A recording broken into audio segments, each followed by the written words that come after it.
और चलिए रुक करते हैं दूसरी खबरों का। नरेंद्र मोदी अमेरिका दौरे पर जाने वाले हैं। इस बीच जन्म जन्मांतर के रिश्तों पर शोध से जुड़े एक अमेरिकी संस्थान ने अजीबोगरीब दावा किया है कि नरेंद्र मोदी पूर्व जन्म में अलीगढ़ मुस्लिम विश्वविद्यालय के संस्थापक सर सैयद अहमद खान थे। शोध संस्थान ने दोनों के चेहरे, मुखाकृति, हाव भाव, जन्म की तारीख के आधार पर दूसरे मनोवैज्ञानिक विश्लेषण के जरिए यह बात कही है। ताज जिंदगी सियासत से दूर रहकर शिक्षा और सामाजिक जागरण में जुटे रहे अलीगढ़ मुस्लिम यूनिवर्सिटी के संस्थापक सर सैयद अहमद खान और देश के प्रधानमंत्री नरेंद्र मोदी में आखिर क्या कुछ समानता है, जरा गौर से देखिए। सर सैयद अहमद की दाढ़ी, आंखें और चेहरे की भाव भंगिमा को अब इस चेहरे की तुलना नरेंद्र मोदी से करिए।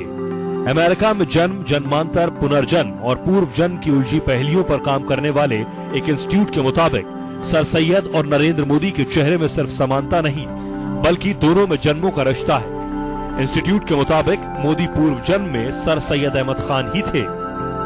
अब ये बात किसी सिरफिरे ने कही होती तो हम आपको क्यों बताते।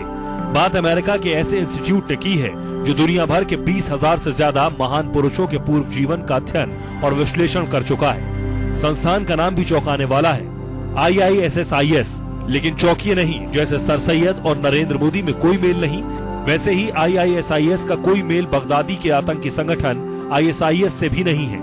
IISIS अमेरिका में science of institution and spirit के लिए जाना जाता है। खैर, यहाँ मुद्दा है नरेंद्र मोदी और सर सैयद के जन्मों के रिश्तों पर। नरेंद्र मोदी के समर्थक तो नरेंद्र मोदी में नरेंद्र यानी स्वामी विवेकानंद की छवि देखते हैं। एक अध्यात्म के शीर्ष पर पहुंचा तो दूसरा सियासत के शीर्ष पर, लेकिन इस अमेरिकी संस्थान को नरेंद्र मोदी में सर सैयद ही दिखाई पड़े। तो हमने भी थोड़ा गहराई से पढ़ने की कोशिश की कि आखिर दोनों में चेहरे मोहरे, दाढ़ी, आंखों, हाव भाव के सिवाय समानता है कहाँ। सर सैयद 17 अक्टूबर 1817 को दिल्ली में रईस सैयद खानदान में जन्मे। ईस्ट इंडिया कंपनी में नौकरी की। संयुक्त प्रांत यानी यूपी में बाद में अंग्रेजी राज्य में मजिस्ट्रेट के पद पर नियुक्त हुए। बाद में मुस्लिमों में अंग्रेजी शिक्षा के प्रचार में जुटे। वहीं नरेंद्र मोदी गुजरात के वडनगर में 17 सितंबर 1950 को बेहद पिछड़े गरीब परिवार में जन्मे। कभी नौकरी नहीं की, जवानी में ही घर छोड़ा, RSS के प्रचारक बने और बाद में राजनीति में आए। साफ है कि सर सैयद समाज सुधारक थे तो नरेंद्र मोदी सियासत के माहिर खिलाड़ी। दोनों की जन्म तारीख यानी 17 तारीख को लेकर समानता है, हालांकि तिथि मिति महीना बिल्कुल अलग है। सर सैयद पर अंग्रेजी शिक्षा का जुनून सवार था तो नरेंद्र मोदी हिंदी और भारतीय शिक्षा के पक्षधर माने जाते हैं। सर सैयद ने सियासत से बाहर रहकर काम करना बेहतर समझा तो नरेंद्र मोदी की अब तक की सारी उम्र ही सियासत में गुजर चुकी है। फिर भी अमेरिकी संस्थान का दावा है कि नरेंद्र मोदी सर सैयद के हमरूप हैं, जन्मों के रिश्ते से जुड़े हैं। तो सवाल ये भी उठता है कि बतौर मुस्लिम सर सैयद आज भी कब्र में कयामत के दिन का इंतजार कर रहे हैं जहां पुनर्जन्म की बात को कुफ्र समझा जाता है।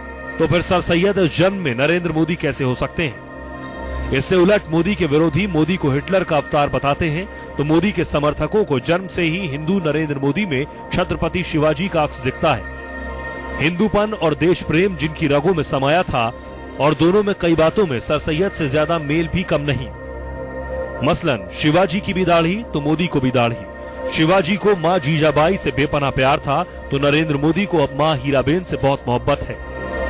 शिवाजी ने देश के एक इलाके में हिंदू साम्राज्य स्थापित किया तो नरेंद्र मोदी खुद को हिंदू राष्ट्रवादी बता चुके हैं। उनके राज्य में हिंदुत्व समर्थक देश को गाहे बगाहे हिंदू राष्ट्र बताने में जुटे रहते हैं।